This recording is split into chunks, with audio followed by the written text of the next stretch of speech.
Ni brake servo pump Civic Hybrid. Dia punya cara bleeding dia, skru dekat sini lah. Sini tempat skru bleeding dia. Cara nak bleeding dia, pump ni dah akan ada bunyi. So orang kat dalam tekan lepas dia akan ada bunyi.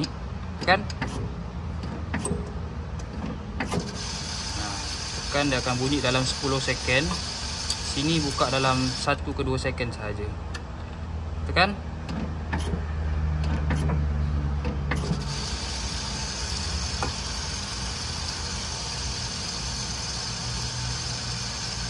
Sampai pump ni stop.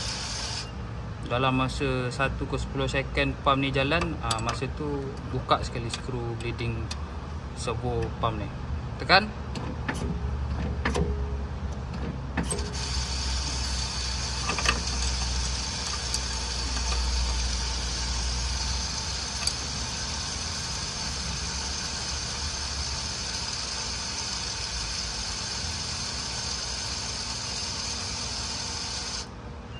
Ulang sampai pressure kat sini kuat dan tak ada angin lah.